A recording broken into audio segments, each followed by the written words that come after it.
All right, video number 4 on how to get results immediately. Today we are going to be talking about arm swing technique. We talked about jump technique to help you jump higher and really quickly. We're going to talk about arm swing technique to help you hit harder really quickly, as well as hit with less shoulder pain ideally, okay? No guarantees, but a lot of times shoulder pain from hitting is either a matter of strength in your shoulder and or your technique and your ability to produce force the correct way. The only piece of equipment you're gonna need for this is gonna be some kind of small ball that has a little bit of weight to it. This is a weighted pitching ball, and this is a lacrosse ball. This is what most people I would recommend. The weighted pitching balls come in like a bag. They're actually relatively expensive. You can get lacrosse balls for pretty cheap at any sporting goods store, okay? So, when we're looking at arm swing technique, I'm gonna take you through a flow, and this will be in some of the workout programs within the membership, but it's gonna teach you kind of the segmented ways to do this, and then we'll break out the ball to kind of put everything together. And just as a reminder, the reason that I'm putting out these videos is because I want to make being on this email list worth the price of you joining the membership and worth the price of you paying every month because of the value you get from the emails and the videos. I'm just trying to give you as much value as quickly as possible and get you results as fast as possible. So if you have any ideas, reply to this email and let me know. So the first thing we need to look at with our arm swing technique is our ability to rotate. Like, how well can you rotate from your torso? Position that I like to do this in is gonna be thumbs on the shoulders. That way we're not like, this is not rotating, right? All I'm doing is retracting my scapula. Is what is your ability to rotate? So even though I'm left-handed, I'm gonna demonstrate things on the right side. One, because you're probably right-handed, and just statistically speaking, and two, it's probably good for me to work on that so I can kind of have equal abilities in both. But step one is just gonna be rotate. You're just standing and just rotating and just trying to get to ideally like 90 degrees of rotation with your feet together. If you wanna make this a little bit harder, put your right foot forward. And now it's harder to rotate because the rotation has to come from your upper back. It can't come from your legs and hips moving, okay? So that's sort of like the next step, is preventing you from being able to rotate from your hips. From here, we are gonna add in an external rotation. So if we look at a swing, we draw and then we externally rotate.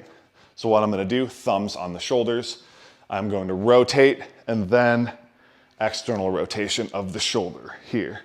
And as I rotate back, I am externally rotating, trying to get my elbow as high as I can and trying to get my hand kind of to my ear while I'm keeping in contact with my shoulder. Rotate, external rotate, rotate, external rotate. You can see I'm adding this little bit of side bend in here. That's actually the next step. That's called coiling. Coiling is when we stretch one side and compress one side. Like when we run, we're always stretching one side and compressing one side. When we swing, it's stretch this side, compress this side, and then we stretch this side, compress this side. And so we're gonna add in the coil to that too. So it's rotate, coil, external rotation. Rotate, coil, external rotation, okay? From there, we simply go through a tricep extension, rotate, coil down, external rotate, tricep extension. And this is where a lot of our power comes from our swing, obviously derived from our core. It kind of goes proximal to distal, so it goes core to pec and lat to shoulder to tricep to wrist.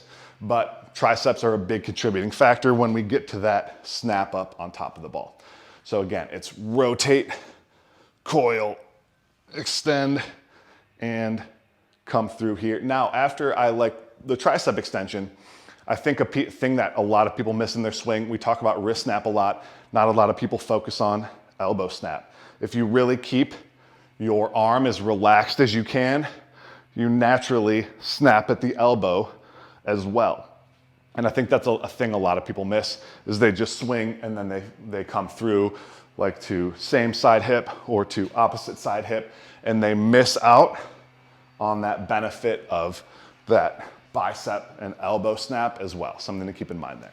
So now when we're just trying to mend this all together, we can sort of just start to flow through this, where I'm here, rotate, extend, and I can start to go from this position to a more normal position, right? Where my hands are not necessarily on, my thumbs are not necessarily on my shoulder. And now this is where the ball comes in. The reason the weight helps is because it helps get your hand back. And so we're simulating doing something fast and getting into this position. We can do it slower and still get into that patient elbow position because we have a little bit of weight in our hand. So now we're gonna go through something called the arm swing flow. I got this from Isaac Newble, who's TorqueVB on Instagram. And we are just gonna work on flowing all of these things together. And so I'm getting a good draw, I'm doing the rotation, and I'm driving from my hips and my core, which is then pulling my shoulder into external rotation and getting my elbow forward. So I'm here and I'm just flowing through. As you start to get used to this, you can think about pushing from your hip first. You can think about reaching high on this and just start to make it a more natural movement. And then what you can kind of do to finish this off is add in that high elbow snap too. The way this is gonna help with shoulder pain is if we learn to derive power from our core to our pec and lat, to our shoulder, to our tricep, to our wrist, and we don't focus on hitting from our shoulder like this, and we can stay relaxed and use our whole kinetic chain. This whole chain through here is a whip. That is gonna allow you to hit the ball harder with realistically less effort and protect your shoulder. This ability to stay relaxed in your arm is also the reason that you'll see kind of skinnier, lankier volleyball players who can hit the ball really hard. They're not necessarily very strong, but they're so good at staying relaxed in their arm and shoulder that they just generate so much speed and so much power from their core that it translates into a super strong whip from their shoulder. But again, I'm just trying to provide a ton of value through these videos. This is video number 4. If I think of some other ones kind of as we go, I'm just gonna keep adding these and keep sending them out to you. But hopefully, again, as you're watching these, you're looking forward to these emails every day and you find a ton of value in these. I'm really just here to help provide as much value as I can and just help you through the membership. Again, I would be doing you a disservice if I didn't bring up the fact that you can get some extra help from me through my one-on-one elite coaching. You'll get custom workouts, custom nutrition, weekly check-ins, Zoom calls with me. You'll get my direct cell phone number. We'll do pain scale tracking. We'll do arm swing technique analysis and volleyball breakdown. So if you have an interest in that, go find the link to apply for my one-on-one elite coaching, join the wait list, and then when I'm ready to take some more spots on that, I will hit you up and we will go from there.